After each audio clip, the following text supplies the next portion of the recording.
Welcome back to High, Wide, and Handsome, a racing podcast right here on the Arson Brothers Network. I'm Matt Klein, joined with my googly gang here. We got first off Mr. Sean Allen. How are you doing, sir? Man, I am doing great. You know, it's been a quite a interesting week around here. Last week we talked about Valentine's Day. Now, I am the one person who happened to marry a woman that was born a week after Valentine's Day. So your boy went straight from trying to juggle Valentine's Day and race weekend to a birthday and race weekend. So boys, I'm barely hanging in there. My wallet's just about done, but that's all right. We're still here and we're still rocking. Well, I'm glad you've pulled through these back-to-back weekends there. I bet the wallet's holding on strong enough to buy himself a Lionel Fenderless Tyler Reddick win car. That's right. That's right. Already pre-ordered. We'll jump to you, Michael Sizemore. How are you doing, sir? I'm doing good, man. Having a good day. Just got off work a little bit ago. Got home in time to watch the last episode of A Night of the Seven Kingdoms before we started podding, so had a pretty good evening. Very nice. I've yet to get into that, but I very well may after the show, actually. And that leaves Jeff Griffith. How are you doing down there, brother? Oh, doing good, man. Doing good. Just been working and watching racing, and that's about it. Yeah, I feel that. Nothing wrong with that. Nope. I mostly watched racing this weekend. Not a lot going on for me, but that's okay. The snow is back. We'll report on that since we've mentioned it here so many times to start this thing this year. But the end's got to be near. It has to be. It has to be. It has to be. It's March soon. Things have got to look up. Yes. I don't pay for Sirius XM radio, but right now, I guess the past couple of days, there's a free broadcast, but so you don't get all of it free. You just get the Weather Channel free. So driving to and from work, I've been listening to the Sirius XM Weather Channel, and apparently it's real wild in the Northeast, like Rhode Island, Massachusetts, New York are all just getting crazy hammered with snow right now. Yeah, I saw some areas up there had like 2 feet of snow and stuff. It's wild. Well, thankfully we don't have that. Yeah, thank heavens Watkins Glen ain't next. Yeah. Yeah, that would be disastrous. Hopefully no snow in Austin, albeit a weird place from what I hear. Yeah. Well, we got a packed show after Atlanta. We'll get into this thing, the lead lap, the Bullring Report, the Hall of Fame. You guys ready? Oh, ready. Yeah. Let's do it. Let's go. As they say in NASCAR, hell yeah! Woo! Oh, hell yeah! That puts us on the lead lap where we dissect all things NASCAR, and what a eventful NASCAR weekend it was in Atlanta. Yeah. Wildness in all 3 races, really. We'll start with the trucks. Kyle Busch, Size's favorite, bringing home his 9th Truck Series win at Atlanta. Oh, look at that. Wow. Jeff was ready. He was ready. Yeah. I'm just looking forward to get one of these with the Hendrick Hendrick Cars logo. Hendrick Motor Cars. With Carson Hocevar attached to the rear end. Interesting race, a fun race, a shortened race, which we'll get into. We'll start with Kyle Busch and Carson Hocevar hooking up, and then double burnouts at the end. What do you guys think about that whole scene? I like Carson. Burnout. Yeah, I thought it was fun. Carson, as he said, it was a PR move, and it certainly was. And it certainly worked because I saw it everywhere over the weekend. So, I mean. Yeah, I text you guys and was like, wait, what is he doing? Does he not know the rules of the burnout? When do you do a burnout? I don't know. I mean, hey, whatever. Carson does whatever he comes to his mind, obviously. Yeah, More on that later. But Yeah, I mean, if it's a PR move, it worked, I think. But man, really cool to see Kyle Busch back in victory lane for the first time in a while. Size is dying down there, but it's okay. Maybe at some point we'll insert some pictures of Size seeing Kyle Busch win in person. We got some good ones out there, but I thought it was really cool, man. And it's odd that Kyle Busch, all the races he's won, it's really strange to be like, man, it really felt big to see Kyle Busch win that truck race, but it did, you know. And so yeah, I was really excited about that, and Carson was definitely his wingman. Oh yeah, it's really cool to see a guy who has 2 Cup Series championships, has won an untold amount of races in the Cup Series, go and beat up on a bunch of kids and a guy from a 90s, 2000 sitcom, and a guy who got a job by being on the Weakest Link, Bachelor, whatever reality TV show. I'm not sure the Weakest Link was a reality show. And Ricky Stenhouse Jr. is not a nobody, brother. I'm going to tell you that much right now. And another bushwhacker. They were loaded up with him. Over half the top 10 was Cup Series guys. Good Lord. What?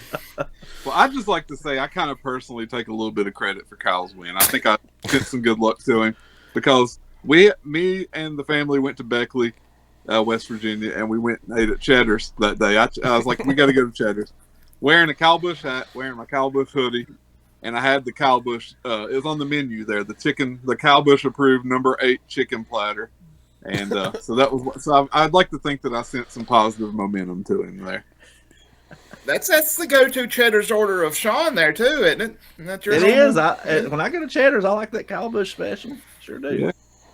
So. Never had it, never will.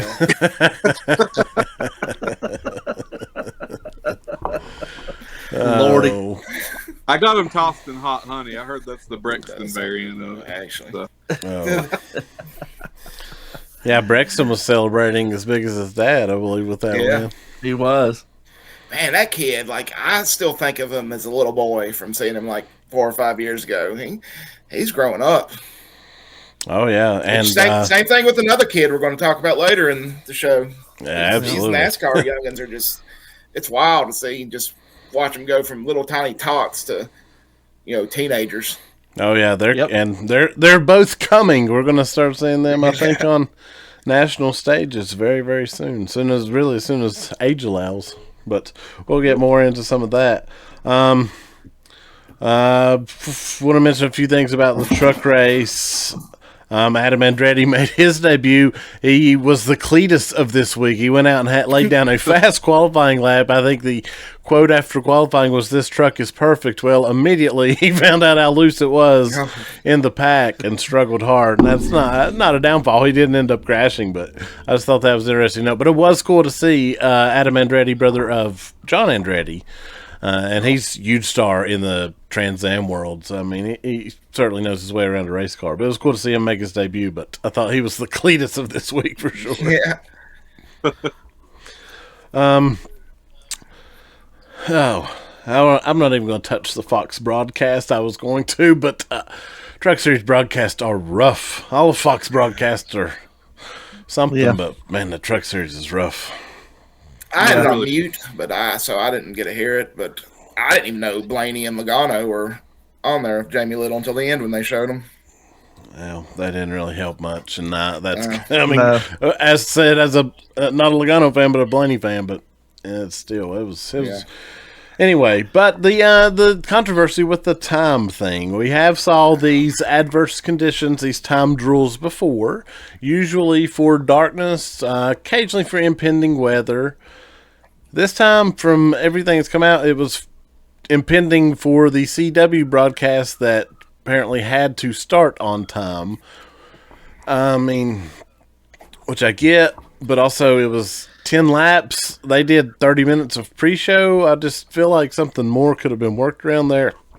Obviously, big TV back, just big money involved, easier said than done. I get that, but still, it didn't feel great, and I saw a lot of people upset about it. I saw a lot of people saying it's a non-issue, but I have saw people upset. We'll get everyone's take here on that situation. I mean, man, it's at the end of the day, as bad as it is for guys like us who are hardcore and want to see every lap and all that.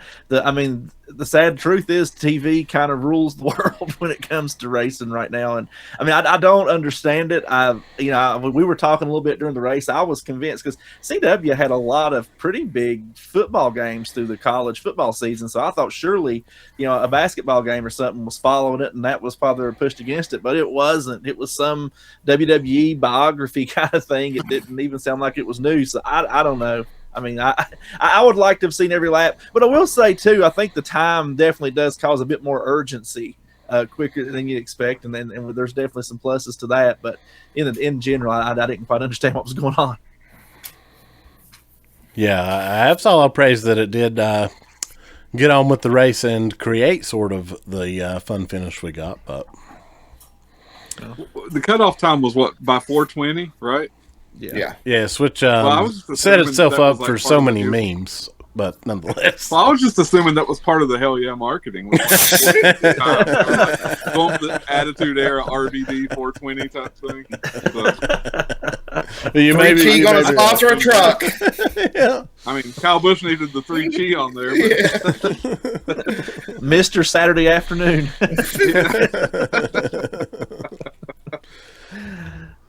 Size, what do you think? It wore me out. I was mad about it. I'm still mad about it. I mean,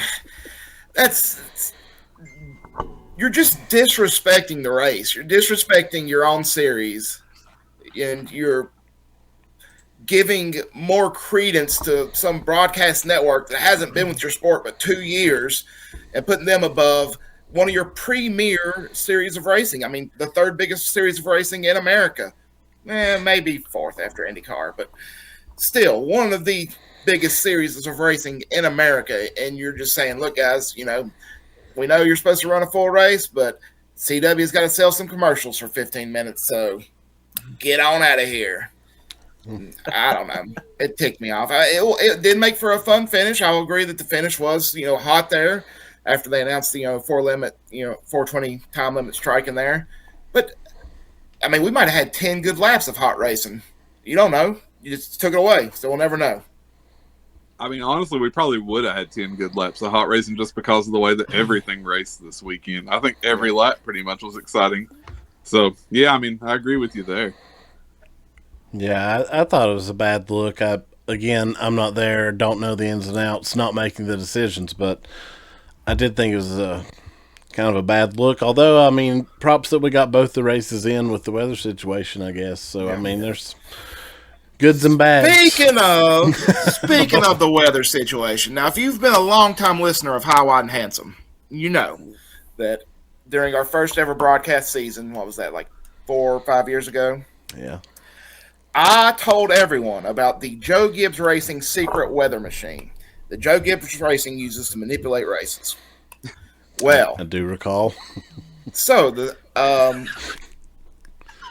we have a cease and desist about this, by the way. Go ahead. The race got back an 1 hour because of weather, cutting the race short, giving the win to Kyle Busch. Kyle Busch driving a car for Spire Motorsports. Now you might be thinking, well, what's that have to do with anything? Lawsuit dropped. Last week, 2 weeks ago? Joe Gibbs Racing suing Chris Gabehart for stealing their intellectual property and taking it to Spire Motorsports. Do you think that Chris Gabehart stole the harp machine, more or less? He stole the weather machine from Joe Gibbs Racing. Wow. That's a take. That is a bold accusation. Well, I'll say this: Joe Gibbs may no longer have a weather machine. I'll tell you what else he don't have is a picture with Jeff Griffith. But but it could be true, size. It could be true. I don't know. People are asking questions about it, and it's stirring up a storm. Very interesting take. We'll mention there Joe Gibbs did snub Jeff Griffith for a picture at Martinsville last year.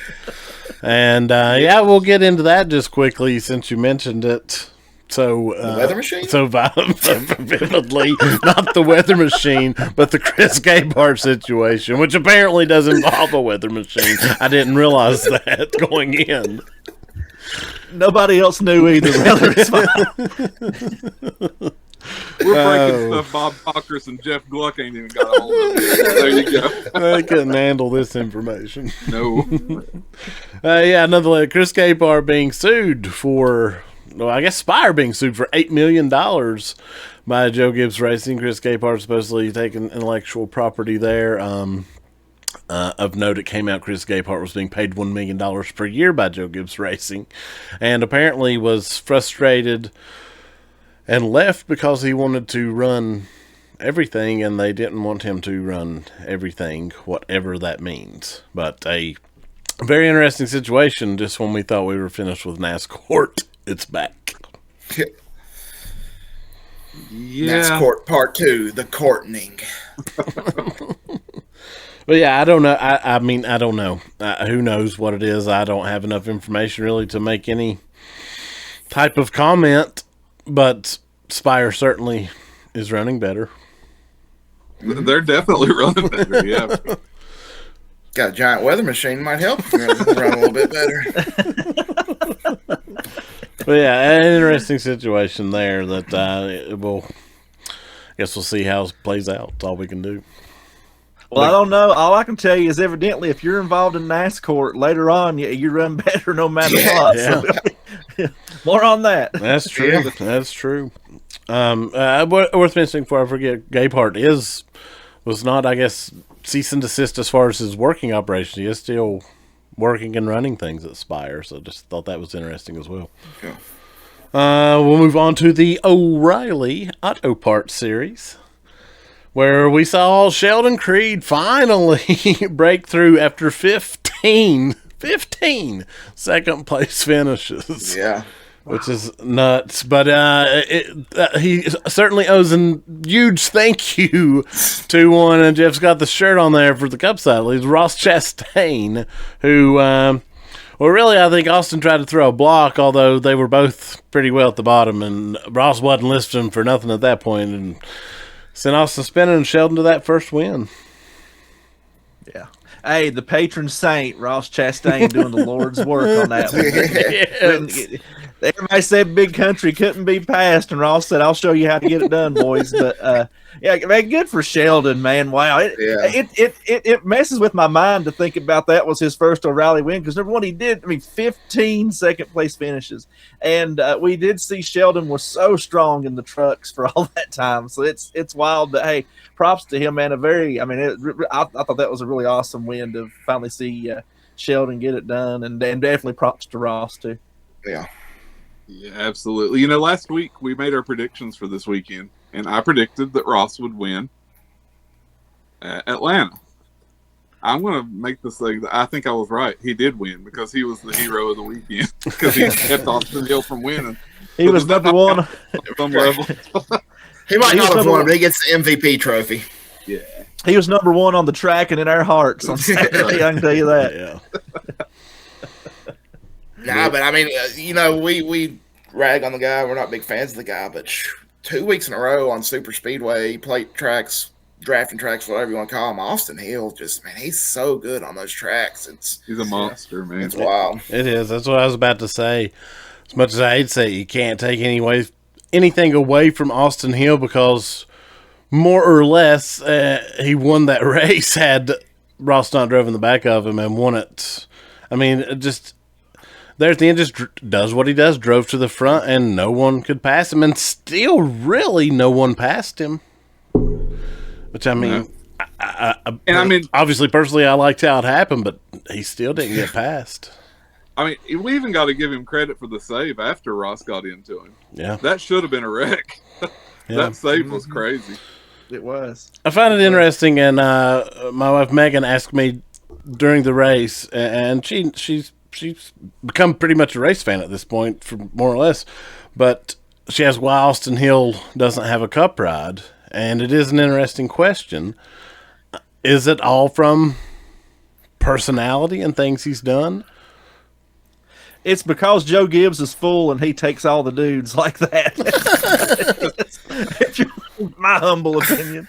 I mean, Ross is very inconsistent, though. Like, he's amazing on your drafting tracks. But, throughout the season, sometimes he isn't, all that.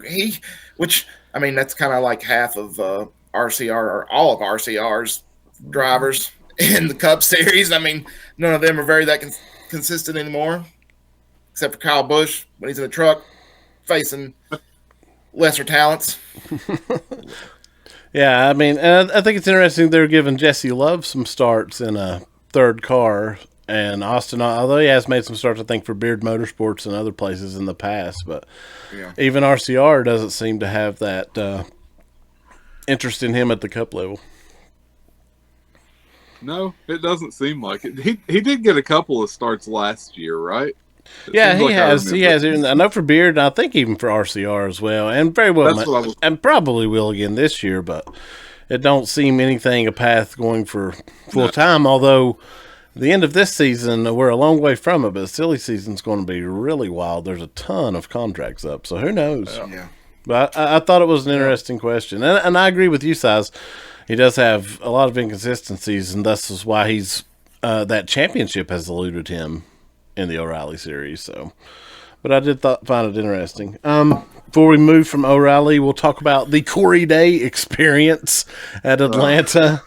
One of those hit everything but the pace car situation. However, he ended up bringing it home fourth. So, who's laughing at the end of the day? I don't know. But what did you guys think of that situation? And Ryan Sieg very upset.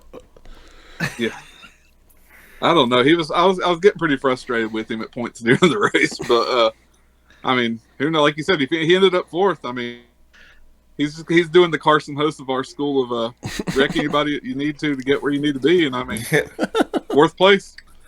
So, I mean, I want to. Gosh, I know I say something negative. The boys going to win every race the rest of the season. Y'all know how this works, but I was watching that race and I was like, man, Did Larson misscout this one? Because, he's the one that's saying this guy's the next big deal. I don't know. I mean, but hey, he did finish well, so I can't say that. But man, it was tough. It was tough to watch at times. There was times I thought, man, just park it, But I mean, he did end up with a strong finish. It'll be interesting. I know he ran part-time last year. It'll be interesting to see now what he does on non-restrictor plate tracks now to see what things look like this year. Yeah. Yeah. I mean, we'll get into it in a minute, but after what I saw on the race yesterday, I think Larson may have scouted him pretty well, is what SVG told me. But we'll get that.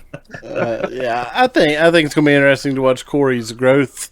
Like you said there, he's only had a handful of starts last year, realistically. However, he's always fast in fast cars and fast himself, so he finds himself in situations with other fast cars. I think he's going to be okay. I think he's got to shake the dirt track off of him. I think he is so used to searching for lines and the track changing and whatnot that he's not quite shook that off. Yeah. To me, I don't think he's just quite, quote unquote, wrecking people. I think he's just a little all over the place at times, and I don't think it's out of stupidity or error. I think it's just his style that he's used to and still is adjusting from. However, if I'm another competitor on the track dealing with that, though, I'm upset. So I get it. But everyone was a rookie at some point. I think a lot of people forget that. Yep. I would have mentioned they didn't pull it off. All the junior motorsports cars very fast, and a shout out to Raja, man. He was really impressing me again. Which, I mean, man. Not surprised after Daytona necessarily, but I just thought it was worth noting. Yeah, Raja had a couple of crazy saves himself. That one, I was convinced he was gone. But he absolutely came back and finished, eighth, I think, after a kind of an up and down third stage. So, yeah, definitely, man. Love seeing what's happening there. Again, really looking forward to seeing what they do off of the plate tracks, too, now, because they've shown they got it there. Let's see where we got it other places. And I really liked, watching the race Sunday, Cup race afterwards, Bubba. they interviewed Bubba, and he's said so proud of Raja and how well he did, and it's really cool, seeing a guy who's probably the most successful person of color to drive in NASCAR, going out there and showing support for a dude who's not even the same team, not even the same manufacturer, giving him that love. So that was pretty cool. Yeah, Bubba even credited Raj with some things he learned in that race for Sunday. I thought it was interesting. But yeah, very cool. I agree 100%. Well, something else I want to shout out from the O'Reilly Auto Parts race, and that would be the booth. What a call. Yes. I will say, I was watching that. I had it recorded. I was a little bit behind, but I was watching it, and my wife was just coming to the house, and she heard it. She's like, whatever's going on in there sounds exciting. And she was hearing that last couple laps call, and I was like, it is. So, just big shout out to them. We've worked in various commentary positions and other things in the past. We know, just hearing that, it was like, man, they're on a different level. That is such a good booth, man. Adam Alexander's just awesome. That whole booth, great. Yeah, I couldn't agree more. They absolutely killed the end of that, right? And the whole broadcast, they always do a good job. But, they called that end as exciting as it was and made it feel like it wasn't supposed to be. And yeah, certainly the top booth that we have of our current broadcasters right now, in my opinion. I think the CW production, the booth, all that is probably only second to Prime from what I've seen last year. I really enjoy it, and I'm glad they have O'Reilly for the year. One really quick thing, speaking of Raja, his other team, Jordan Anderson Racing, man, still had another week looking pretty good, and shout out to them as well. That the booth was talking about a lot about that as well, and the strides that team had made. So yeah, absolutely, Ross. That too, yeah. Well, Ross nearly pulled it off in one of their cars. Yeah, I'm excited to see how they shake out through the season as well. Those cars.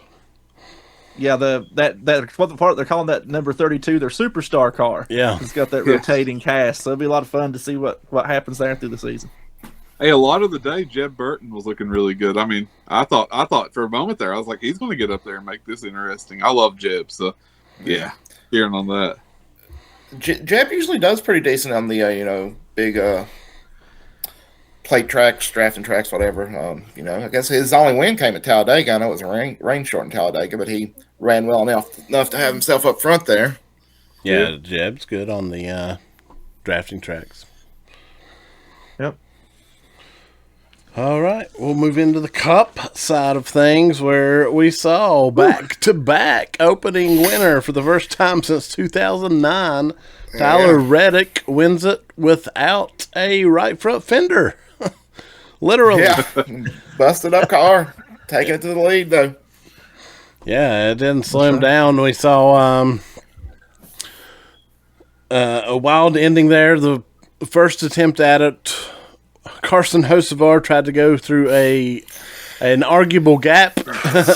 End up taking out Christopher Bell. Then we reset it again. Bubba Wallace went to go high to block Hocevar in the top lane that was coming, and just kind of missed the block wheel a little too high and opened the bottom up. But that allowed Tyler Reddick to the front again and held on. So what did y'all I heard a lot of back and forth on TV about what was Carson doing. What do y'all think? Was there a gap there? What do y'all think?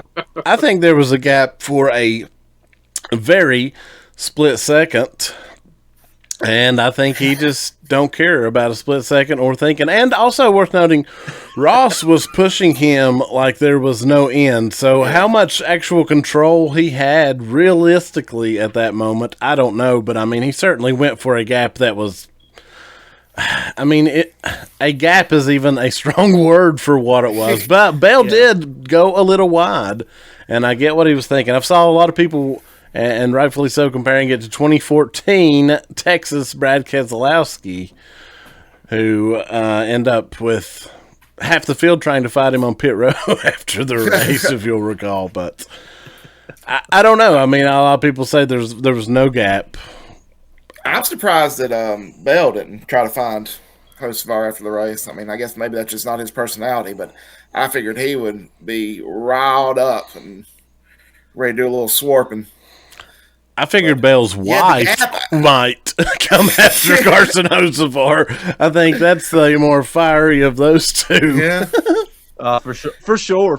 Christopher Bell's never fought in a flea market. I can say that much right now. But I kind of agree with you. I think there had to be at least a very quick split second, and as soon as he saw it, bam. Because I don't think he was just like, I'm gonna drive between these guys. You know what I mean? Well, with no room. So I do think that, but I think it was a perfect storm of not thinking and that push he was getting from Ross. It's kind of what happened there. On the replays, you see a gap, but it's like it's a millisecond there, and I feel like most people see that gap and they're going to give it a second to see if it's an actual gap. Hocevar did not give it a time to think about it, to make any rational decisions about it. He saw two cars spread apart a little bit, and he put it to the floor. Oh yeah. So sometimes that's what racing is. Sometimes that pays off. Actually, if he had got in there and that gap had lasted, another half second, he might have got in it. But it didn't work out. For Carson, it worked out pretty okay. For Christopher Bell, not so much. True, so, if you're Carson, do you still care? I don't think he does. That's racing. Well, I remember, and I don't remember the year, but I remember years. I mean, this is a long time ago, and God, it's hard to say, hard to believe I'm saying this is a long time ago. We're probably talking 2010, somewhere around there. I don't remember particularly where what All-Star race it was, but I remember after the All-Star race, a commentator making the comment, "We learned one thing tonight: Kyle Busch will put a car anywhere." And that's what Carson reminds me of. And if that's the kind of edge he's got, the career might end up working out okay for him. He may be winning truck races in 20 years, size against elite talent. If he's winning truck series in 20 years, hopefully it's because he's gone the Johnny Sauter route. Oh, gosh. Well, listen, we've most of us have been around long enough to see so many of these cycles. We saw the same thing said for years about Kyle Busch. We saw it said about Joey Logano. We saw it said about Brad Keselowski. Now where are all those guys at, as you just said? So, I mean, is Carson wild? Ross? Is Carson rough? Yeah, about Ross. Ross got a ton of that. Really, over the last year or two, just shaking off of Ross. Yeah.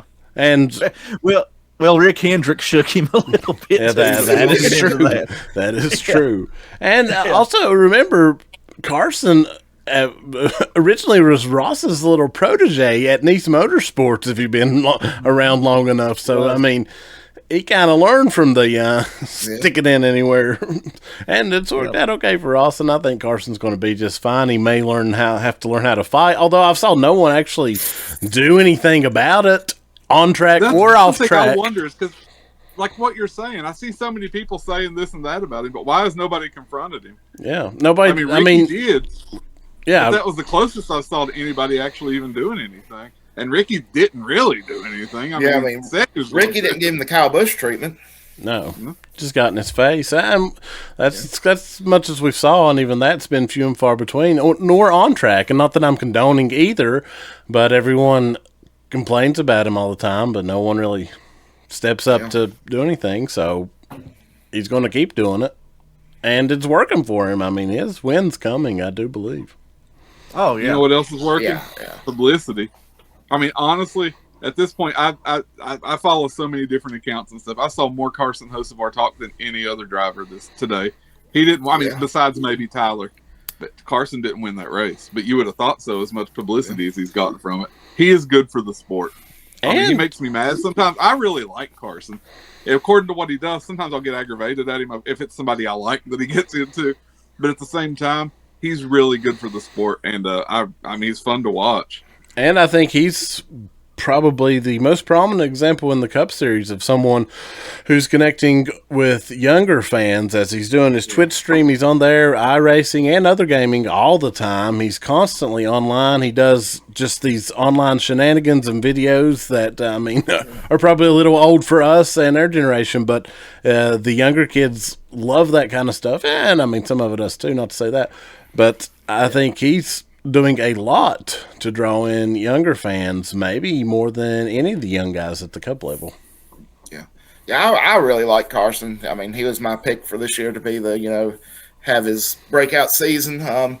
And is this his third year full-time in Cup? I think so, yeah. Yeah, he made a bonehead decision Sunday, and it cost Bell what could have been a win for Bell.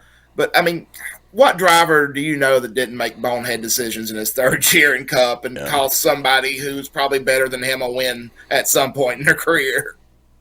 It just happens. It's part of the sport, and maybe he learns from it. Maybe he keeps doing stupid stuff. Either way, I think he's still going to drive his butt off, and I think he'll get that win at some point in 2026.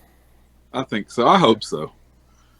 Polarizing is a good thing, guys. I mean, and we're talking about Austin Hill earlier. Yeah, I don't like him, but racing is a lot more fun when I've got somebody to actively not like. I mean, college football is way more fun when I can hate on the Hokies.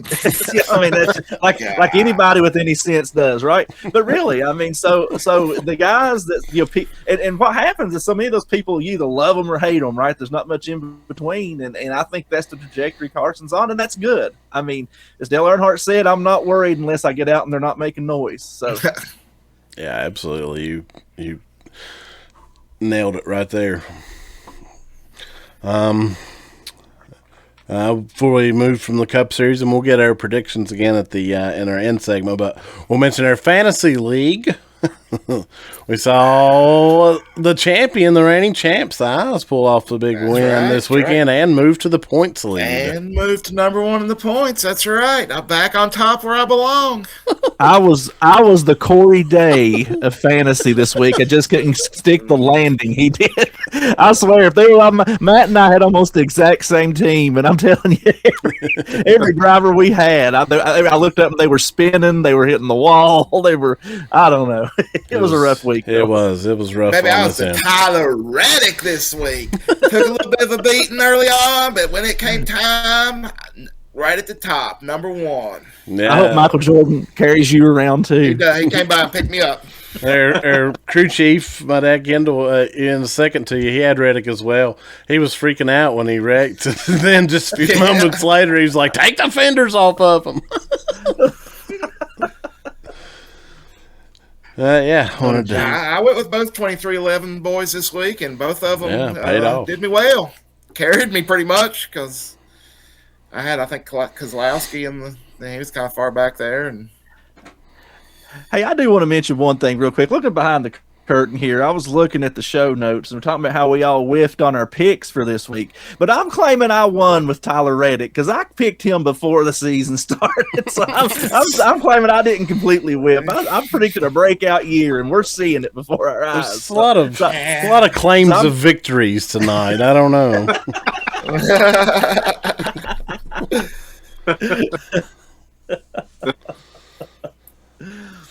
All right, guys. I guess that's going to wrap up. Anything else from this NASCAR talk before? I just want to say, I mean, the only other thing I wanted to throw out there was I do really think Bubba maybe had the best car of the day yesterday overall. He found himself up the front all day, and I really hate that he didn't get that win. I mean, I'm happy for Tyler, and I'm happy for 2311, but man, I wanted that Bubba win so bad yesterday. I was a little upset. But at the end of the day, he still, I think, had the best car. # blame Freddie Kraft. Yeah. Well, hey, listen, real fast, y'all. The points points are fun to look at again, except fantasy points; those are terrible. But 2311 now on the top two spots. And I think Chase Elliott's third, and I can't remember fourth and on. But I mean, Zane Smith fifth. There you go. And when you look at the standings, I mean, the names that are not in that top 16 right now, there are a lot of heavy hitters that ain't in there. Not just in top 16. Denny Bowman, there's some guys way down that list. Reddick has a 40-point lead over second place after 2 races. It's very impressive, which obviously he won both of them. But, man, off to a great start for 2311 as a whole. Absolutely. Hey, y'all know who's in number 17th? 1 point out from being in the chase? Mr. Ty Dillon. That he is. Dillion. And honestly, besides you sent that picture, like I hadn't got the chance to look at the standings yet, but me personally, I was pumped because, I mean, you got the 2 2311 guys up top, You had 2 Trackhouse guys in there. You got all 3 RFK guys. I mean, it's just you're seeing teams other than just the big 3 really stepping up so far this season, and I love it. Yeah, we got to mention there. Guys. You're probably going the same route I'm going. Yeah, SVG getting a good finish on an oval. Man, SVG mowed the lawn twice and still finished top 10. It was impressive.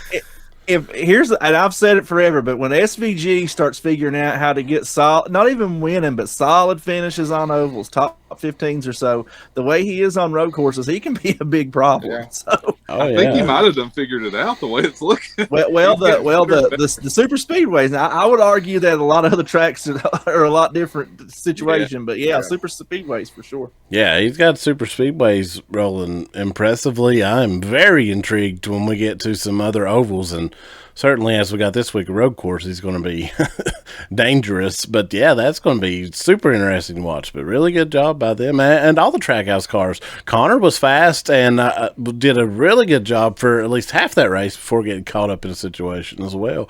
I thought he looked much better than Daytona. Yeah, absolutely.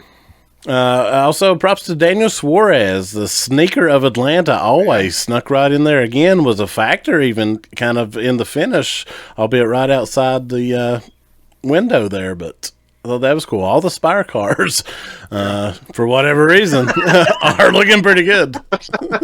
Man, they're all looking like Denny Hamlin from a couple years ago. Well, you know. Just don't hire Ty Gibbs. That's right. All right, guys. Let's wrap it up. That's it for the lead lap. All right, now we'll get into the Bullring Report. Segment where we talk about short tracks, dirt tracks, all good stuff of that nature. We'll mention first Lucas Oil Late Model Series, my favorite dirt series, probably, honestly. They were at All Tech Raceway. No, I did not say Virginia Tech Raceway.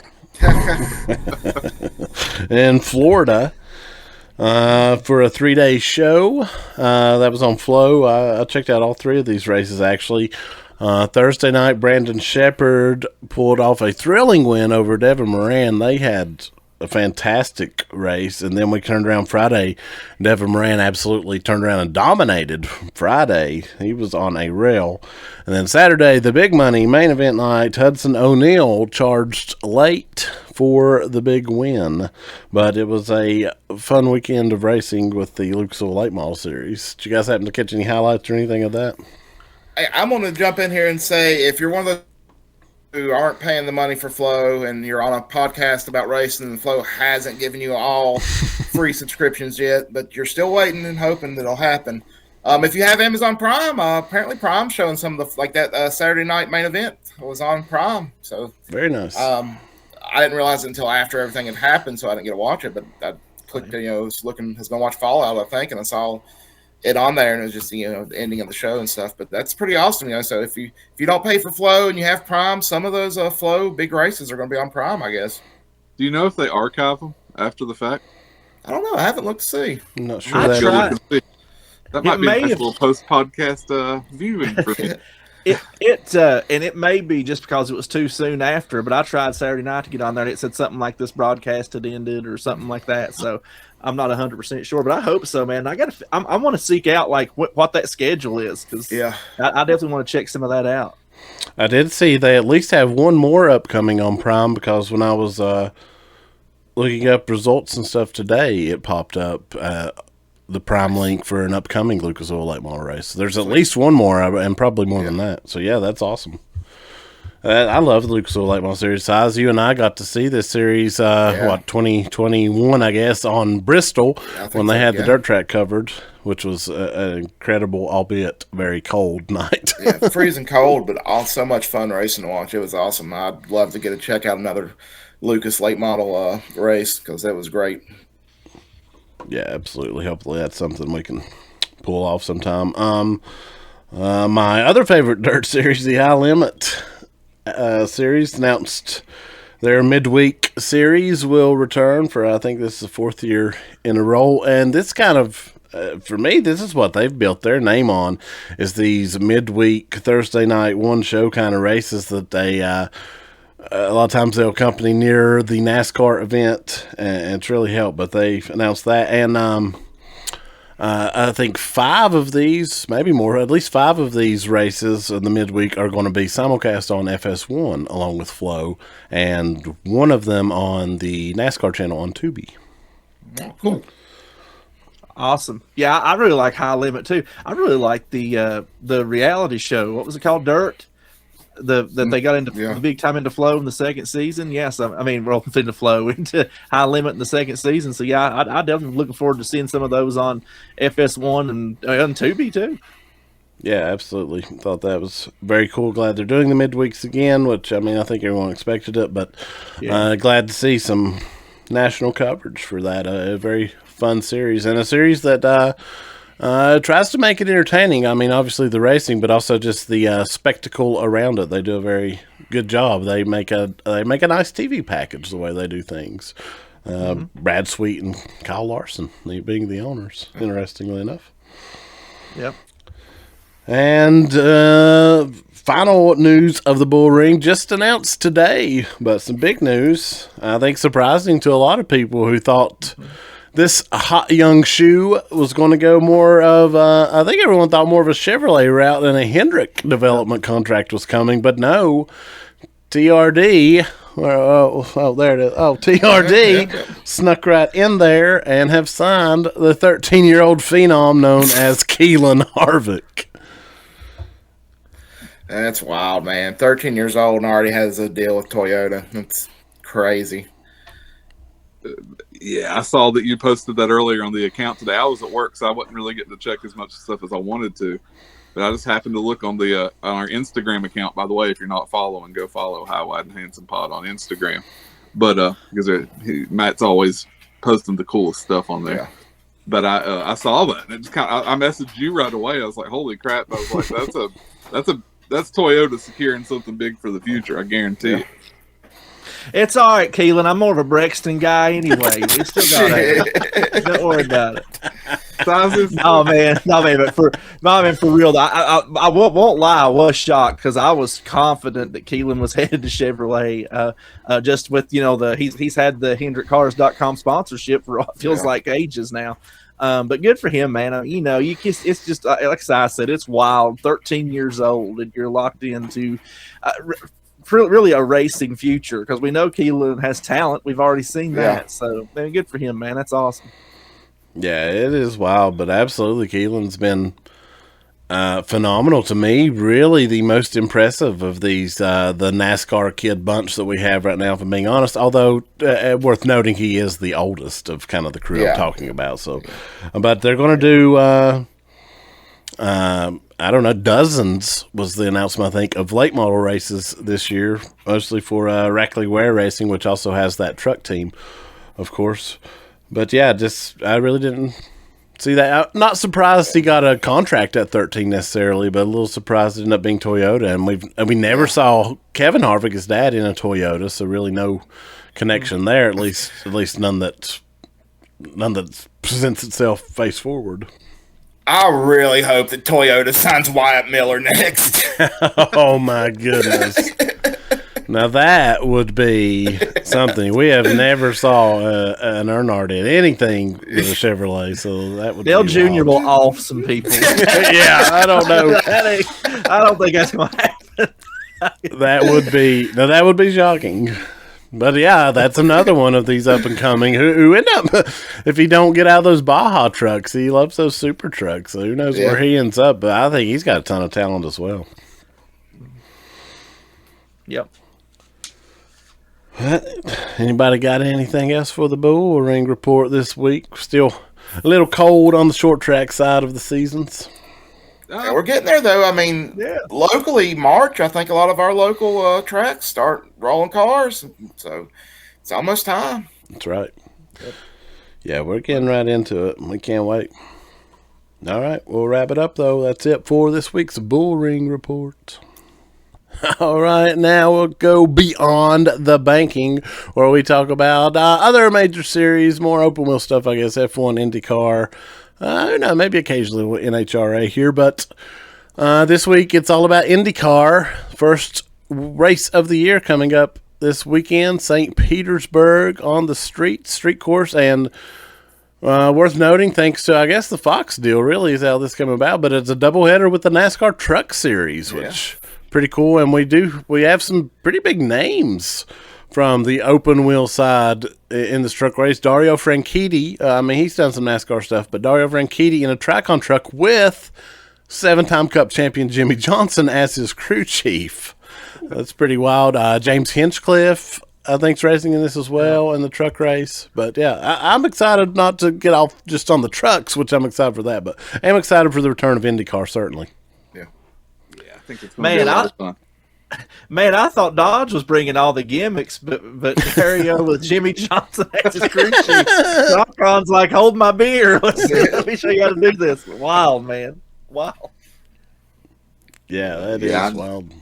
I've been really looking forward to IndyCar coming back, and I'm excited it's this weekend, man. That's another thing to look forward to.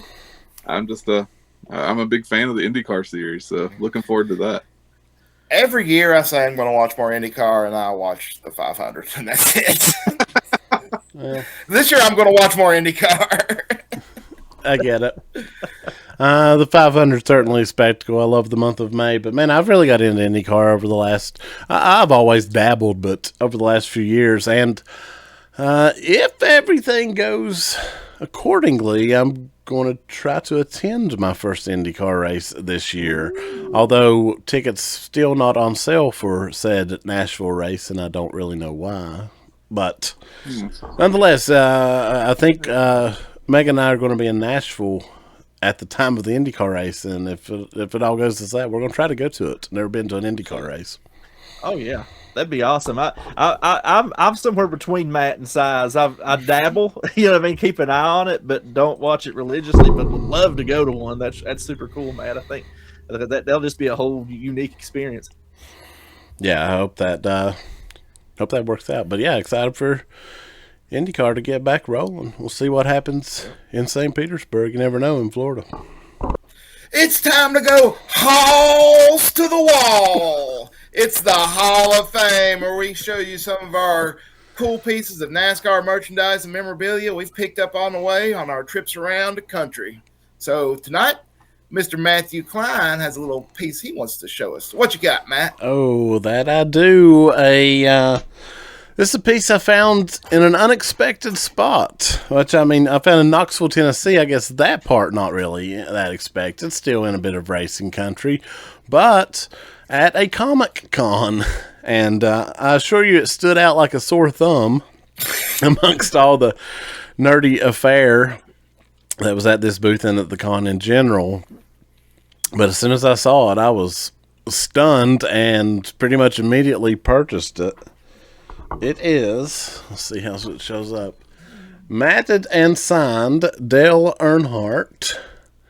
It's 8x10, wearing the infamous Damn I'm Good shirt. And this, which is cool enough in itself, but I thought of not, and this very well, you can't see here, the matting, it's very nicely done. Yeah. The bottom has a business card for Athens Factory Outlet Homes in Athens, Tennessee. There's phone numbers and stuff to contact. I guess I could contact these people, but I'm always curious, why were they just huge Dale fans? Was this some kind of gift, some kind of trade situation? Because there's a lot of things went down like that, especially back in the day, or possibly just huge fans who had this up in their business that you come across for some time. But I certainly couldn't leave it behind when I saw it at the Comic-Con. Nah, that's a must grab right there. That's awesome. Yeah, it's such a cool picture. Him with the shirt. That's like you said, just a classic look to begin with, and signed. I would like to know the story on that business card, though. Yeah, I know. Yeah, man. Yeah, no, that's the same thing I was going to say. I'd love to know the backstory of that. So if you're watching, Randy Kaiser, get to work. We need to know where this came from. Seriously, though, if anyone from East Tennessee area knows anything about the Athens Factory Outlet Homes or anything of this, or anyone knows Johnny and Francis Edmondson, let us know. So family home, I assume that's like a mobile home distributor or something? maybe. Specializing in quality and honesty. But yeah, so it's across from the VFW. Well, you got that. Well, I was just thinking because, Carrie Earnhardt went into the mobile home business, so I wonder if it's maybe like some friends of the family and they may have inspired Carrie in his pursuit of something. I don't know. But That's an interesting point. Still a wild mystery there. Carrie did go into that. A very interesting point, yeah. And I'd also love to know how it ended up at the Comic-Con. I know. From the wall of this place to the Comic-Con. That's, wild. Yeah, and I mean, some probably went out of business and somebody snagged it up at an auction or something and probably put it out at collectors events. But still, it's nice. Like, this is probably the nicest frame and matting of anything in this house. Like, it's whoever done it put care into getting it done. Yeah. High, wide, and handsome on the road. Let's go. Athens, Tennessee. Live broadcast from Athens, Tennessee. Across from the VFW. Yes. We'll do it. We'll probably get there and it's now a 7-Eleven or something. We'll take a Slurpee and cut our losses. That's right. Right. Yeah, we'll go to Josh Berry and Taylor Swift's high school and check it out. Oh, goodness. But yeah, I thought that'd be a fun piece to show. Cool piece. Obviously, to have Dale Earnhardt on that awesome picture, but with the matting and the find, kind of a fun one. Killer piece, man. Killer piece. All right, that'll wrap up this week's Hall of Fame. All right, guys, that puts us on the cool down lap. We're going to take this time to lock in our picks for the Circuit of the Americas. Jeff, we're going to start with you this week. All right, I thought about it. I'm going with the purple one, Connor Zillage. I don't think I saw that or not yesterday, but I'm going with Connor Zillage. I think he's getting his first Cup win this weekend. Definitely a solid choice. I think he's going to be fast. Size, what you thinking? Well, I mean, obviously, COTA is a track made for one man, the Kiwi killer himself. But we've also got a man who owns a team, and he's known for a very certain term that they had in the 90s, the three-peat. Oh. That's right. Michael Jordan, three-peat in the NBA championships. Tyler Reddick, three-peat to start the 2026 season. Tyler's a good road course driver, and I think it's going to happen. I think we're going to see the three-peat to start it. Okay, yeah, I like that. I like that a lot. Sean, what you thinking, my friend? Well, Size, I had that same thought. Because fun fact, but I'm not going to take it, but fun fact, SVG has not won COTA in the Cup Series, but Tyler Reddick has. But that changes Sunday. SVG's going to spank them, boys. It's all wishful thinking from here. Oh, man. I guess that leaves me. My head says SVG. My heart say Tyler Reddick again. But I'm not going to say either of those. And obviously Connor's a good pick as well. I'm going to say we have a surprise and a return to road course victory lane for Ross Chastain. Oh. We saw him go pretty hell yeah on this track before. Although it's been a while, and that was in the era of Ross we talked about earlier. But I'll go with Ross this week to give us something different. I think he's going to have the fine trackhouse knowledge from Connor and Shane, and they find themselves in a situation, and Ross has to pull it through for the home team. I can see it happen.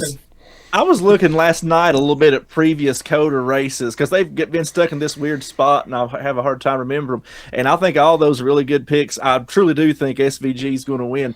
But I'll throw you guys a dark horse. Don't be surprised to see a good run from Alex Bowman because for whatever reason, he has ran really well there and has become a pretty strong road course racer. So I would not be shocked to see him run really well this week too. Yeah, you know what I find wild? He needs a rebound. He does. 3-4 years ago, if you had asked a group of 4 NASCAR fans, heck, if you'd asked a group of 100 NASCAR fans who was going to win on a road course, the answer would have been Chase Elliott. And not a one of us tonight picked Chase Elliott. Man, since the car change, Chase's road course prowess has really gone down. Yeah. Mm-hmm. Yeah, he was on track there at one time to break the 6, 7, ever how many it is to win, and now it's stop it, Jeff. Gosh, but now, man, it has the car change. That's right. I think that they had definitely had an edge with the old car, and it went away. He still runs pretty good on them for the most part, but not the dominance that we once saw. That's for sure. And if you'll remember, even Larson in the Hendrick car ran. His first year before the car changed and the Hendrick car ran a lot better at road courses than he has since that as well. Yeah, for sure. I just like the fact that 3 of the 4 of us, between us, we've got all of Trackhouse covered. So we do. Up with our picks. Well, this is kind of what Trackhouse comes to the show for in some ways. Yeah. I mean, they have always found a way to. I mean, I'm not saying they haven't improved by leaps and bounds in so many other areas, but their road course game has always been really strong. They've always had guys that are almost ringer types in some ways. Yeah, even when they had Suarez, an amazing road course driver. I was about to say, speaking of, I'll say a sleeper pick is Suarez. They've had speed at Spire, and he knows his way around a road course for sure. How was Denny Hamlin on road course? No. Yeah, you may not want to look at the Gibbs setups. Stick with SVG setups for this week, guys. Oh, sure. Man. All right, guys. Anything else before we take this one home? No, I mean, loved watching Atlanta. We probably said it a bunch of times last week. One of the best courses to watch on, the circuit this year, every year. And once again, just another phenomenal race. Absolutely. I'll say, Matt, you mentioned Megan turning into a racing fan. My wife Jamie, she's been in and out, never been a diehard like me, but been in and out of it. And she watched the end of all 3 of these races this weekend. And even we were over at my mom's house for a little while. When I left, it was on, and Mom said she watched the end of the O'Reilly race because it was so intense. So I mean, Atlanta brings it, man, and I think that's just proven. Just getting casual fans even watching. I love that. Yeah, Oddly enough, my mom was also mentioning that she was watching into that Cup race. Our buddy Jamie Marshall, the Arson Brother Ninja, he messaged us earlier and said Reddick was on Raw tonight. So, another cool thing, Raw being in Atlanta, using that to build up the fan base and get some eyes on the sport. So, yeah, definitely. Atlanta, gotta love it.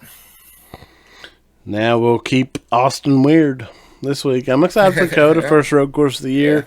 And I feel like after this week, though, we really get into the meat of the schedule. It's almost like these first 3 weeks are kind of a wild start of the season, and then we get into the grind. Albeit it's been fun. No, absolutely. I mean, I feel like Jeff and I were talking about that during one of the breaks. These weeks can give you a little bit of false hope, and then reality hits quick in that 4th week and on for a while, for sure. Yeah, well, I'm interested to see with, the points being a big thing this year, how things start to mix up a little bit once we get into the 1.5 mile courses and stuff, and see who shifts in and out with all the, the kind of normal tracks, I guess. Yeah, and I think really by week 6 or so, you could start putting some weight on what the point standings is. If you're in a hole still by week 6, you got a lot of hard digging to do. Going to be interesting. Yeah. That's right. I wonder how soon Tyler will be locked in. How many races does it take to get locked into the chase? Well, if he because if he keeps driving the way he has been, it might not take long. Well, yeah, if he keeps winning, it's going to happen at some point. I don't know. There has to be a pretty big number to lock in, but it can be done if he keeps it up. Certainly. I do think just because of I do think with this point situation, we're going to see some heavy names not make the chase this year. I do think that. Yeah, it could happen. And real quick, speaking of points, I'm gonna throw this on you guys real quick. If you haven't looked at the O'Reilly points, talk about close. they're wild. Austin Hill's in the lead, and Raj is second with 22 behind. And then you've got Sheldon Creed and Jesse Love tied at 24 each behind. So the top of that one's wild. It's just I love that points matter again. It's so much fun to look at. And now after each race, I'm kind of updating to see what are the points looking like. It reminds me of the old days. You'd be sitting there watching the race on TNT, and you wait for that graphic to come up and show you the points. I love it, man. I think it's awesome. Yeah, me too. Absolutely. All right, we're gonna wrap it up. Thank you for watching, checking it out. Give us a like on this video. Subscribe here to the Arson Brothers Network. You can keep up with us and all of our other shows here on the network. Arson Brothers Eats, Exploring Appalachia, blogs, and other things. Check us out on the socials, High, Wide, and Handsome. We're on Facebook and Instagram, and our main corporation, if you will, Arson Brothers Entertainment as well. And on the TikTok, watch our videos. They're cool. Absolutely. A lot of them are just clips of the show, but watch the clips and watch the full show. That's right. Yeah, we drop a few other things, but that's right. Check us out. Right. All right, guys. It's been fun. We'll do it again next week. See y'all.